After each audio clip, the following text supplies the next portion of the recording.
ഇന്ന് നമുക്ക് കർണാടകയിലെ വളരെ പോപ്പുലർ ആയിട്ടുള്ള തട്ട് ഇഡലി അല്ലെങ്കിൽ പ്ലേറ്റ് ഇഡലി എങ്ങനെ തയ്യാറാക്കണേന്ന് നോക്കാട്ടോ. നല്ല സോഫ്റ്റ് ആയിട്ടുള്ള രീതിയിൽ തന്നെയാണ് ഇത് നമ്മൾ തയ്യാറാക്കിയെടുക്കുന്നത്. അപ്പോൾ സാധാരണ ഇഡലി ആണെന്നുണ്ടെങ്കിലും അല്ലെങ്കിൽ ദോശയ്ക്കാണെന്നുണ്ടെങ്കിലും ഈ ഒരു സെയിം ബാറ്റർ ഉപയോഗിച്ചിട്ട് നമുക്ക് തയ്യാറാക്കി എടുക്കാവുന്നതുള്ളൂ കേട്ടോ. അപ്പോൾ ഇതിൻ്റെ കൂടെ ഞാൻ മിളകായ്പൊടി, അതായത് ഇഡലിപ്പൊടിയുടെ റെസിപ്പി കാണിക്കുന്നുണ്ട്, അതുപോലെ ഉഴുന്നുവട തയ്യാറാക്കുന്നത് കൂടെ കാണിക്കുന്നുണ്ട് കേട്ടോ. അപ്പോൾ നമുക്കിതെങ്ങനെയാണ് ഉണ്ടാക്കണേന്ന് നോക്കാം. അപ്പോൾ ഇഡലി ഉണ്ടാക്കുമ്പോൾ സോഫ്റ്റ് ആവാത്തവരും ശരിയാവാത്തവരൊക്കെ ഈ ഒരു രീതിയിൽ ബാറ്റർ ഉണ്ടാക്കണമെന്നുണ്ടെങ്കിൽ നല്ല അടിപൊളിയായിട്ട് ഇതുപോലെ സോഫ്റ്റ് ആയിട്ടുള്ള ഇഡലി നമുക്ക് തയ്യാറാക്കിയെടുക്കാൻ പറ്റും കേട്ടോ. അപ്പോൾ ഇതിന് വേണ്ടിയിട്ട് ഞാനിവിടെ എടുക്കണത് ഇഡലി റൈസാണ്. 3 കപ്പ് അളവിൽ ഇഡ്ഡലി റൈസാണ് ഞാനിതിന് വേണ്ടിയിട്ട് എടുക്കണത് കേട്ടോ. പിന്നെ നമുക്ക് ഇതിനാവശ്യം സാബുദാന അല്ലെങ്കിൽ ചവ്വരി എന്നൊക്കെ പറയില്ലേ, നമ്മൾ പായസത്തിനൊക്കെ വേണ്ടിയിട്ട് ഉപയോഗിക്കുന്നത്, അതൊരു 3/4 കപ്പോളം അളവിൽ ഞാൻ ഇതിന് വേണ്ടിയിട്ട് എടുക്കുന്നുണ്ട്. അപ്പോൾ അതും നന്നായിട്ട് തന്നെ വരുന്നുണ്ട്. അത് ഈ അരിയുടെ കൂടെ തന്നെയാണ് ഞാൻ ഇതിലേക്ക് ഇട്ട് കൊടുക്കുന്നത് കേട്ടോ. പിന്നെ ഇതിലേക്ക് ചേർക്കുന്നത് ഉലുവയാണ്. അപ്പോൾ ഈ ഒരു 3 കപ്പ് അരി എടുക്കുമ്പോൾ 1 ടേബിൾ സ്പൂൺ അളവിലാണ് ഉലുവ ഇതിലേക്ക് ഞാൻ ചേർത്ത് കൊടുക്കുന്നത് കേട്ടോ. ഇത് 3ഉം കൂടെ ഒരു പാത്രത്തിലേക്കാണ് ഇട്ട് കൊടുക്കുന്നത്. പിന്നെ നമുക്ക് ഇതിന് വേണ്ടിയിട്ട് ഉഴുന്നാണ് ആവശ്യം. അപ്പോൾ ഉഴുന്ന് ഈ ഒരു 3 കപ്പ് അളവിൽ അരിക്ക് വേണ്ടിയിട്ട് 1 കപ്പ് അളവിലാണ് ഉഴുന്ന് ആവശ്യമുള്ളത്. പക്ഷേ ഞാൻ 2 കപ്പ് അളവിൽ ഇതിലേക്ക് ഇപ്പോൾ ചേർക്കുന്നുണ്ട്. ഉഴുന്ന് വടക്കും കൂടെ കൂടിയിട്ടാണ് കേട്ടോ 1 കപ്പ് എക്സ്ട്രാ എടുത്തിരിക്കുന്നത്. ഇനി നമുക്കിതൊക്കെ ഒന്ന് കഴുകിയെടുക്കണം. അപ്പോൾ അരിയാണെന്നുണ്ടെങ്കിലും ഉഴുന്നൊക്കെ ആണെന്നുണ്ടെങ്കിലും നന്നായിട്ട് കഴുകിയതിന് ശേഷം മാത്രം ഇതുപോലെ വെള്ളം ഒഴിച്ച് നമുക്ക് കുതിർത്തിയെടുക്കാട്ടെ. ഇതിൻ്റെ മുകളിൽ നിൽക്കുന്ന രീതിയിൽ തന്നെ നന്നായിട്ട് തന്നെ വെള്ളം ഒഴിച്ച് കൊടുക്കുക. എപ്പോഴും നല്ല വെള്ളം തന്നെ ഉപയോഗിക്കാട്ടോ കുതിർത്തിയെടുക്കാൻ വേണ്ടിയിട്ട്. ഇനി ഇത് അടച്ച് നമുക്ക് മാറ്റി വയ്ക്കാം. അതുപോലെ ഉഴുന്ന് ഞാൻ നന്നായിട്ട് കഴുകിയെടുത്തിട്ടുണ്ട്. ഇതിലേക്ക് നമുക്ക് വെള്ളം ഒഴിച്ചിട്ട് ഇത് നന്നായിട്ട് കുതിർന്ന് വരട്ടെ കേട്ടോ. അപ്പോൾ ഒരു 3 മണിക്കൂർ മതിയാവും ഇതെല്ലാം കുതിർന്ന് വരാൻ വേണ്ടിയിട്ട് കേട്ടോ. പിന്നെ ഞാൻ എടുക്കുന്നത് അവലാണ്. അപ്പോൾ അവിൽ ഞാൻ എടുക്കുന്നത് 1/2 കപ്പ് അളവിലാണ് കേട്ടോ. ഇത് വെള്ള കളറിലുള്ള അവിലാണ് എടുക്കുന്നത്. അപ്പോൾ വെള്ള കളറിലുള്ള അവലാകുമ്പോഴായിരിക്കും ഇഡലിക്ക് നല്ല കളർ ഉണ്ടാവുക കേട്ടോ. അപ്പോൾ ഇത് നമുക്ക് നന്നായിട്ട് കഴുകിയതിന് ശേഷം തന്നെ കുതിർത്തിയെടുക്കുക. അവലിലും അഴുക്ക് കാര്യങ്ങളൊക്കെ ഉണ്ടാവാൻ സാധ്യതയുണ്ട്. അപ്പോൾ എല്ലാം ഇതുപോലെ ഒന്ന് നന്നായിട്ട് കുതിർന്ന് വന്നിട്ടുണ്ട് കേട്ടോ. ഇനി നമുക്കിതൊക്കെ ഒന്ന് അരച്ചെടുക്കുക. അപ്പോൾ ആദ്യം തന്നെ ഞാൻ ഉഴുന്നാണ് കേട്ടോ അരച്ചെടുക്കണത്. അപ്പോൾ മിക്സിയുടെ ജാറിൽ തന്നെയാണ് അരച്ചെടുക്കുന്നത്, അല്ലെങ്കിൽ നിങ്ങൾക്ക് ഗ്രൈൻഡറിൽ വേണമെങ്കിൽ അരച്ചെടുക്കാവുന്നതുള്ളൂ കേട്ടോ. അപ്പോൾ ആദ്യം ഇതിൻ്റെ പകുതി ഇതിലേക്ക് ഇട്ടിട്ട് അരച്ചെടുക്കുന്നത്. അപ്പോൾ ഉഴുന്നും അരിയൊക്കെ അരച്ചെടുക്കുന്ന സമയത്ത് ഞാനത് കുതിർത്തിയെടുത്ത ആ ഒരു സെയിം വെള്ളം തന്നെ ഉപയോഗിച്ചിട്ടാണ് അരച്ചെടുക്കുന്നത് കേട്ടോ. അപ്പോൾ ഒന്നും കൂടി നന്നായിട്ട് തന്നെ വരും. അപ്പോൾ ഉഴുന്ന് അരച്ചെടുക്കുമ്പോൾ ഉഴുന്നുവടയ്ക്ക് വേണ്ടിയിട്ടുള്ളതാകുമ്പോൾ കുറച്ച് വെള്ളം ഒഴിച്ചിട്ട് അരച്ചെടുക്കുക. ഇഡ്ഡലി ബാറ്ററിന് വേണ്ടിയിട്ടാകുമ്പോൾ പിന്നെ വെള്ളം കുഴപ്പമൊന്നുമില്ല കേട്ടോ. അപ്പോൾ ആ ഒരു രീതിയിൽ നമുക്ക് കുറേശ്ശെ തന്നെ അരച്ചെടുക്കുക. ഇതിപ്പോൾ ഇഡ്ഡലിക്ക് വേണ്ടിയിട്ടാണ് ഞാൻ അരച്ചെടുക്കുന്നത്. കണ്ടില്ലേ, നല്ല രീതിയിൽ തന്നെ ഉഴുന്ന് അരഞ്ഞ് വരണം, നല്ല സോഫ്റ്റായിട്ട് തന്നെ മാറണുണ്ടോ. അപ്പോൾ ഇത് റെഡി ആയിട്ട് വന്നിട്ടുണ്ട്. ഇത് നമുക്ക് ഫെർമെൻറ്റ് ചെയ്യാൻ വേണ്ടിയിട്ടുള്ള ആ ഒരു പാത്രത്തിലേക്ക് തന്നെ ഒഴിച്ചു കൊടുക്കാം കേട്ടോ. അപ്പോൾ ഈ ഒരു രീതിയിൽ തന്നെ നമുക്ക് എല്ലാ ഉഴുന്നും അരച്ചെടുക്കുക. അപ്പോൾ ഉഴുന്നുവടയ്ക്ക് വേണ്ടിയിട്ട് അരച്ചെടുക്കുമ്പോൾ എപ്പോഴും വളരെ കുറേശ്ശെ അളവിൽ ആവശ്യമുണ്ടെങ്കിൽ മാത്രം വെള്ളം ഒഴിച്ചിട്ട് അരച്ചെടുക്കാം കേട്ടോ. എന്നാലായിരിക്കും നമുക്ക് കുറച്ച് തിക്കായിട്ട് നന്നായിട്ട് തന്നെ അരച്ചെടുക്കാൻ പറ്റുക. അല്ലെങ്കിൽ വെള്ളം കൂടി പോകാനൊക്കെയുള്ള സാധ്യതയുണ്ട്. അതുപോലെ മിക്സി ജാറിൽ അരച്ചെടുക്കുന്നത് കൊണ്ട് തന്നെ ഇത് ചൂടാകാതിരിക്കണമെന്നുണ്ടെങ്കിൽ നിങ്ങൾക്ക് ഐസ് വാട്ടർ ഒഴിച്ചിട്ട് അരച്ചെടുക്കാം, അല്ലെങ്കിൽ ഐസ് ക്യൂബ്സ് ചേർക്കാം അരച്ചെടുക്കുന്ന സമയത്ത്. നമ്മൾ ഈ സെയിം ബാറ്ററിൽ, അതായത് സെയിം വെള്ളം തന്നെ ഉപയോഗിച്ചിട്ടല്ലേ അരച്ചെടുക്കുന്നത്. അതുകൊണ്ട് തന്നെ ഐസ് ക്യൂബ്സ് ആണെങ്കിലും ഉപയോഗിക്കാവുന്നതുള്ളൂ കേട്ടോ. അപ്പോൾ ഉഴുന്നുവടയ്ക്കുള്ള ആ ഒരു മാവും ഞാൻ അരച്ച് മാറ്റി വെച്ചിട്ടുണ്ട്.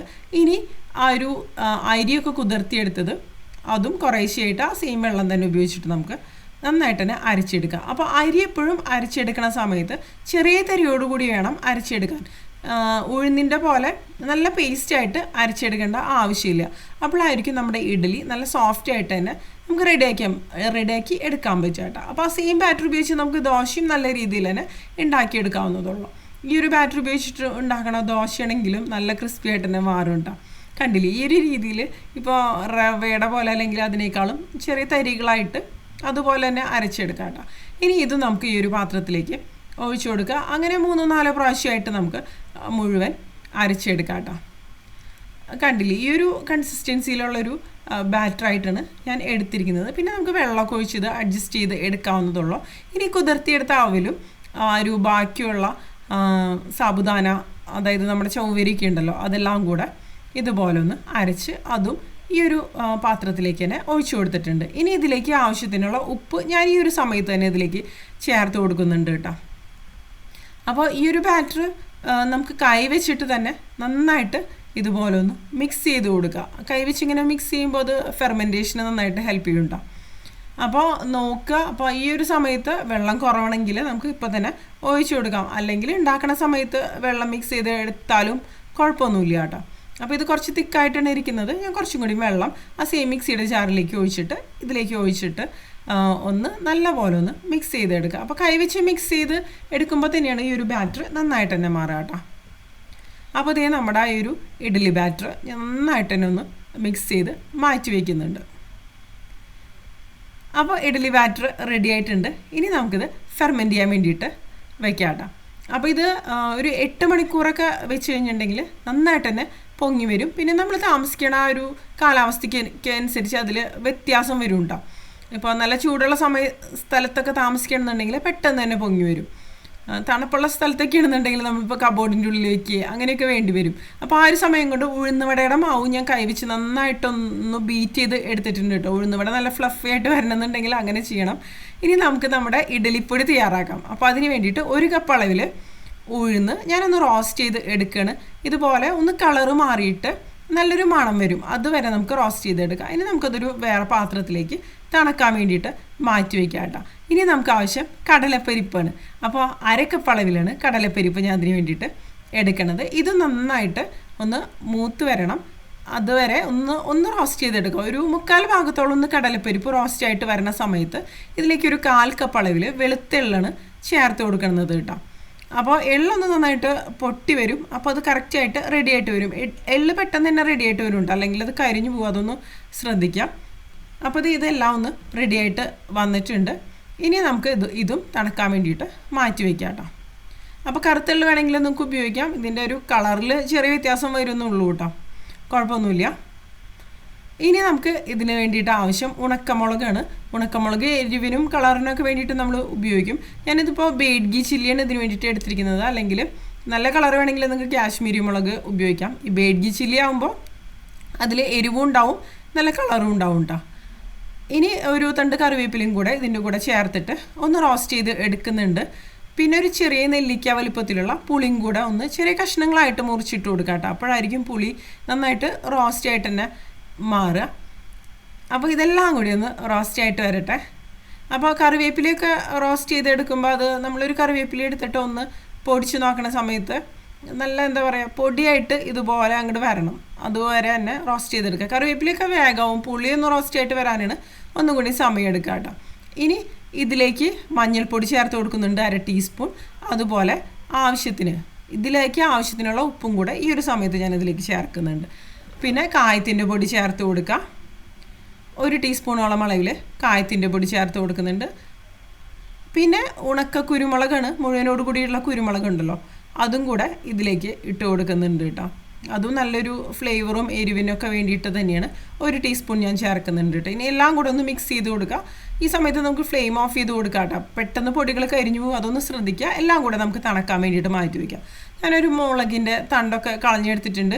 ഇനി ആ മുളക്, പുളി, കറിവേപ്പില അങ്ങനെ എല്ലാം കൂടെ ആദ്യം തന്നെ ഒന്ന് ക്രഷ് ചെയ്തെടുക്കുക. അല്ലെങ്കിൽ എല്ലാം കൂടെ ഒരുമിച്ച് പൊടിച്ചെടുക്കാമെന്ന് വിചാരിച്ചാൽ മുളകൊന്നും കറക്റ്റായിട്ട് റെഡി ആയിട്ട് വരില്ല കേട്ടോ.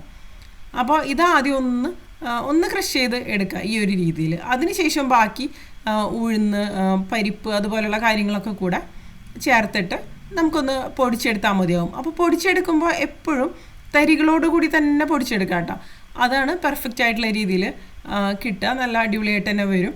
നല്ല ഫൈൻ പൗഡറാക്കി ഒരിക്കലും ഈ ഒരു ഇഡ്ഡലിപ്പൊടി ഉണ്ടാക്കിയെടുക്കരുത്. ഒന്ന് പൊടിച്ചെടുത്തതിന് ശേഷം ഞാൻ ഇതിലേക്ക് ടേസ്റ്റ് ബാലൻസ് ചെയ്യാൻ വേണ്ടിയിട്ട് ഒരു ചെറിയ കഷ്ണം ശർക്കരയും കൂടെ ചേർത്ത് കൊടുക്കുന്നുണ്ട്. ശർക്കര ചേർക്കുമ്പോൾ വേറൊരു ലെവലിലേക്ക് തന്നെ വരും കേട്ടോ ഇഡ്ഡലിപ്പൊടി. അപ്പോൾ ഇഡ്ഡലിപ്പൊടി നമ്മൾ പല രീതിയിൽ ഉണ്ടാക്കാറുണ്ട്. ഞാൻ തന്നെ ഒരുപാട് റെസിപ്പീസ് ചെയ്തിട്ടുണ്ട് ഇഡ്ഡലിപ്പൊടിയുടെ. കണ്ടില്ല, ഈ ഒരു രീതിയിൽ ചെറിയ തരികളോടുകൂടെ വേണം ഇത് തയ്യാറാക്കിയെടുക്കാൻ വേണ്ടിയിട്ട്. ഇനി നമുക്കിതൊരു എയർ ടൈറ്റ് കണ്ടെയ്നറിൽ സൂക്ഷിച്ച് കഴിഞ്ഞാൽ ഒരുപാട് നാൾ റൂം ടെമ്പറേച്ചറിൽ തന്നെ സൂക്ഷിക്കാൻ പറ്റും. പിന്നെയും ഒരുപാട് നാൾ സൂക്ഷിക്കണമെങ്കിൽ ഫ്രിഡ്ജിലാണെങ്കിൽ സൂക്ഷിച്ച് വയ്ക്കാവുന്നതുള്ളൂ കേട്ടോ. അപ്പോൾ അതേ നമ്മുടെ ഇഡ്ഡലിപ്പൊടി അല്ലെങ്കിൽ മിളകായ്പ്പൊടി, ഗൺ പൗഡർ എന്നൊക്കെ പറയും ഈ ഒരു സംഭവത്തിന്. അത് റെഡി ആയിട്ടുണ്ട്. ഇതേ നമ്മുടെ ബാറ്ററും അടിപൊളിയായിട്ട് റെഡി ആയിട്ടുണ്ട്. അപ്പോൾ ഞാൻ തലേ ദിവസം ഈവനിങ്ങിലായിരുന്നു ഇത് അരച്ച് വെച്ചിട്ടുണ്ടായിരുന്നത്. അപ്പോൾ പിറ്റേ ദിവസം രാവിലെ ആയപ്പോഴേക്കും നന്നായിട്ട് തന്നെ ഫെർമെൻ്റ് ആയിട്ട് നല്ല അടിപൊളിയായിട്ട് തന്നെ മാറിയിട്ടുണ്ട് കേട്ടോ. നല്ല ഫ്ലഫി ആയിട്ട് നല്ല സോഫ്റ്റ് ആയിട്ട് തന്നെ മാറിയിട്ടുണ്ട് ബാറ്റർ. ഇനി നമുക്കിതൊന്ന് ഇതുപോലെ ഒന്ന് മിക്സ് ചെയ്തെടുക്കാം. ഒരുപാട് മിക്സ് ചെയ്ത് എടുക്കേണ്ട ആവശ്യമില്ല. ആവശ്യമുണ്ടെങ്കിൽ വെള്ളം ഈ ഒരു സമയത്ത് നമുക്ക് ഒഴിച്ചു കൊടുക്കാം. ഇതിപ്പോൾ പെർഫെക്റ്റ് ആയിട്ടുള്ള ഒരു കൺസിസ്റ്റൻസി തന്നെയാണ് കേട്ടോ. അപ്പോൾ എപ്പോഴും നമുക്ക് ഉപയോഗിക്കാനുള്ള ഒരു ബാറ്റർ വേറൊരു പാത്രത്തിലേക്ക് മാറ്റിയതിന് ശേഷം ബാക്കിയുള്ളത് നമുക്ക് ഫ്രിഡ്ജിൽ സൂക്ഷിക്കാവുന്നതുള്ള ഒരാഴ്ച വരെ നമുക്ക് നല്ല ഫ്രഷ് ആയിട്ട് തന്നെ ഈ ഒരു ബാറ്റർ സൂക്ഷിച്ച് വയ്ക്കാവുന്നതുള്ളൂ കേട്ടോ. അപ്പോൾ ഇനിയിപ്പോൾ നമ്മുടെ തട്ട് ഇഡ്ഡലി അല്ലേ, അതുകൊണ്ട് തന്നെ ഇതുപോലെ പ്ലേറ്റ് എടുത്തിട്ടുണ്ട്. പ്ലേറ്റിലേക്ക് കുറച്ച് എണ്ണയൊന്ന് നന്നായിട്ട് സ്പ്രെഡ് ചെയ്ത് കൊടുക്കുക. അപ്പോൾ വാഴ ഉണ്ടെങ്കിൽ നിങ്ങൾക്ക് വാഴ കട്ട് ചെയ്തിട്ട് ഇതിൻ്റെ ഉള്ളിൽ ഇട്ട് കൊടുക്കാവുന്നതുള്ളൂ കേട്ടോ. അപ്പോൾ ഞാൻ നല്ലെണ്ണയാണ് ഇതിന് വേണ്ടിയിട്ട് എടുത്തിരിക്കുന്നത്. അതെല്ലാവരും ഒന്ന് സ്പ്രെഡ് ചെയ്തിട്ട് അതിലേക്ക് നമ്മുടെ ബാറ്റർ ഒഴിച്ചു കൊടുക്കുക. അപ്പോൾ ബാറ്റർ ഒഴിച്ചു കൊടുക്കുമ്പോൾ ഒരു 3/4 ഭാഗത്തിനേക്കാളും താഴെ നിൽക്കുന്ന രീതിയിൽ ഒഴിച്ചു കൊടുത്താൽ മതി കേട്ടോ. അല്ലാന്നുണ്ടെങ്കിൽ നമ്മൾ അടുത്ത പ്ലേറ്റ് വയ്ക്കുമ്പോൾ അത് മുട്ടാനൊക്കെയുള്ള സാധ്യത കൂടുതലുണ്ട് കേട്ടോ. അപ്പോൾ അതൊന്ന് ശ്രദ്ധിച്ചാൽ മതി. ഇതുപോലെ നന്നായിട്ട് തന്നെ ഒന്ന് ഒഴിച്ചു കൊടുക്കാം. അപ്പോൾ 2 പ്ലേറ്റാണ് ഞാനിപ്പോൾ എടുക്കുന്നത്. നമ്മളിപ്പോൾ എത്ര ഫാമിലി മെമ്പേഴ്സ് ഉണ്ടെന്ന് വെച്ചാൽ അതിനനുസരിച്ച് തന്നെ നമുക്ക് ഉണ്ടാക്കിയെടുക്കാവുന്നതുള്ളൂ. അപ്പോൾ തട്ട് ഇഡ്ഡലിക്ക് ശരിക്കും പറഞ്ഞാൽ സ്റ്റാൻഡ് കാര്യങ്ങളൊക്കെ ഉണ്ട്. ഞാനിപ്പോൾ സ്റ്റാൻഡില്ലാതെ ഈ ഒരു രീതിയിലാണ് തയ്യാറാക്കുന്നത് കേട്ടോ. അപ്പോൾ ഇനിയിപ്പോൾ ഇതുപോലൊരു കുറച്ച് വലിയ പാത്രമാണ് ഞാൻ ഇതിന് വേണ്ടിയിട്ട് എടുത്തിരിക്കുന്നത്. അല്ലെങ്കിൽ സ്റ്റീമർ ആണെങ്കിൽ നിങ്ങൾക്ക് ഉപയോഗിക്കാം കേട്ടോ. ഇതിലേക്ക് കുറച്ച് വെള്ളം ഒഴിച്ച് കൊടുത്തിട്ടുണ്ട്. പിന്നെ ഇതിൻ്റെ ഉള്ളിലേക്ക് ഒരു ചെറിയൊരു പാത്രത്തിൽ വെള്ളം ഒഴിച്ചിട്ട് അതും വയ്ക്കുന്നുണ്ട്. ഇതിൻ്റെ മുകളിൽ നമ്മളിപ്പോൾ ബാറ്റർ ഒഴിച്ച് ആ ഒരു പ്ലേറ്റ് വെച്ച് കൊടുക്കുന്നുണ്ട്. പിന്നെ സ്റ്റാൻഡ് ഇല്ലാത്തത് കൊണ്ട് തന്നെ അതിൻ്റെ മുകളിലേക്ക് ഞാൻ 2 സ്ക്രൂവറാണ് ഇതുപോലെ ഒന്ന് വെച്ച് കൊടുക്കുന്നത്. നമ്മൾ ചിക്കൻ ടിക്ക പനീർ ടിക്കയൊക്കെ ഉണ്ടാക്കുന്ന ആ ഒരു സ്ക്രൂവറാണ് കേട്ടത്. അത് ഇതുപോലെ ഒന്ന് കട്ട് ചെയ്തിട്ട് വെച്ച് കൊടുക്കുന്നുണ്ട്. അതിൻ്റെ മുകളിലേക്കാണ് അടുത്ത പ്ലേറ്റ് വെച്ച് കൊടുക്കുന്നത്. അങ്ങനെ എത്ര പ്ലേറ്റ് വേണമെങ്കിലും നമുക്ക് ഇതിൻ്റെ മുകളിലേക്ക് വെച്ച് കൊടുക്കാവുന്നതുള്ളൂ കേട്ടോ. അതിനുശേഷം നമുക്കിത് അടച്ചിട്ട് സ്റ്റീം ചെയ്തെടുക്കുക. അപ്പോൾ ഒരു 10 മിനിറ്റ് മതിയാവും ഇത് കറക്റ്റായിട്ട് സ്റ്റീമായിട്ട് വെന്ത് വരാൻ വേണ്ടിയിട്ട് കേട്ടോ. അപ്പോൾ ആ ഒരു സമയം കൊണ്ട് നമുക്ക് ഉഴുന്ന് വടക്കേണ്ട ആ ഒരു ഇഞ്ചി, പച്ചമുളക്, കറിവേപ്പില അങ്ങനത്തെ കാര്യങ്ങളൊക്കെ ഒന്ന് മുറിച്ച് വയ്ക്കുക. എല്ലാം നല്ല ചെറുതായിട്ട് തന്നെ മുറിച്ച് വയ്ക്കുക കേട്ടോ. അപ്പോൾ ഇതൊക്കെ തന്നെയാണല്ലോ ശരിക്കും പറഞ്ഞാൽ ഉഴുന്ന് വടയ്ക്ക് നല്ലൊരു ഫ്ലേവർ കാര്യങ്ങളൊക്കെ കൊടുക്കുക. അപ്പോൾ ഉഴുന്ന് വട പല ഏരിയയിലും പല രീതിയിലൊക്കെ തന്നെ ഉണ്ടാക്കാറുണ്ട്.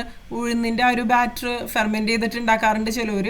ഇപ്പം ഞങ്ങളുടെ അവിടെയൊക്കെ കൂടുതലായിട്ട് ഉഴുന്ന് അരച്ച് അപ്പം തന്നെയാണ് ഉണ്ടാക്കുക. അല്ലെങ്കിൽ നമുക്ക് അരച്ചിട്ട് ഫ്രിഡ്ജിൽ വെച്ചിട്ട് അങ്ങനെയാണെങ്കിലും ഉണ്ടാക്കാം കേട്ടോ.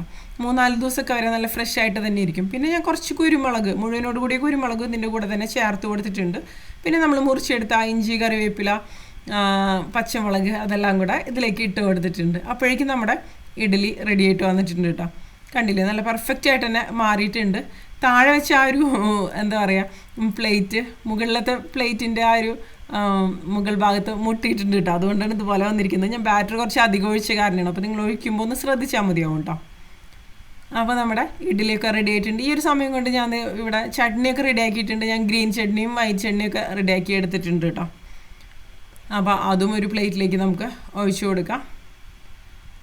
ഇനി നമുക്ക് എന്താ പറയുക, ഈ ഒരു ഇഡ്ഡലി ഡിമോൾഡ് ചെയ്തെടുക്കുക. അപ്പോൾ ഒന്ന് തണുത്തതിന് ശേഷം ഡിമോൾഡ് ചെയ്തെടുക്കാം കേട്ടോ. അപ്പോഴായിരിക്കും പെർഫെക്റ്റ് ആയിട്ട് നമുക്കത് വിട്ട് കിട്ടുക. അപ്പോൾ അതേ രണ്ടാമത്തെ ഇഡ്ഡലി ഇതുപോലെ ഞാൻ കഷ്ണങ്ങളായിട്ട് മുറിച്ച് എടുത്തിട്ടുണ്ട്. അങ്ങനെയാണെങ്കിൽ നിങ്ങൾക്ക് ചെയ്യാവുന്നുള്ളൂ കേട്ടോ. കണ്ടില്ലേ, നല്ല സോഫ്റ്റ് ആയിട്ടുള്ള ഇഡ്ഡലിയാണ്. പൂ പോലെ സോഫ്റ്റ് ആയിട്ടുള്ള ഇഡ്ഡലി എന്നൊക്കെ പറയില്ലേ, അതുപോലെ തന്നെയാണ് റെഡി ആയി വന്നിരിക്കുന്നത്. അപ്പോൾ ഇഡ്ഡലി എന്നൊക്കെ പറയുമ്പോൾ നല്ല എന്താ പറയുക ഫെയിലാവാതെ തന്നെ ഈ ഒരു രീതിയിൽ റെഡി ആയിട്ട് വരും കേട്ടോ. ഇനി ആ ഒരു ഉഴുന്നുവടയുടെ ബാറ്ററിലേക്ക് ആവശ്യത്തിന് ഉപ്പിട്ട് കൊടുക്കുന്നുണ്ട്. അതിനുശേഷം കായ വെച്ച് നല്ലപോലെ ഒന്ന് മിക്സ് ചെയ്ത് കൊടുക്കുക കേട്ടോ. അപ്പോൾ ഈ ഒരു ബാറ്ററിലേക്ക് നിങ്ങൾക്ക് വേണമെങ്കിൽ റവ ചേർക്കാം ക്രിസ്പി ആകാൻ വേണ്ടിയിട്ട്, അല്ലെങ്കിൽ അരിപ്പൊടി വേണമെങ്കിൽ ചേർക്കാം. ഞാനിപ്പോൾ ഒന്നും ചേർക്കുന്നില്ല, അതൊക്കെ നമ്മുടെ ഇഷ്ടം ഉണ്ടാവും.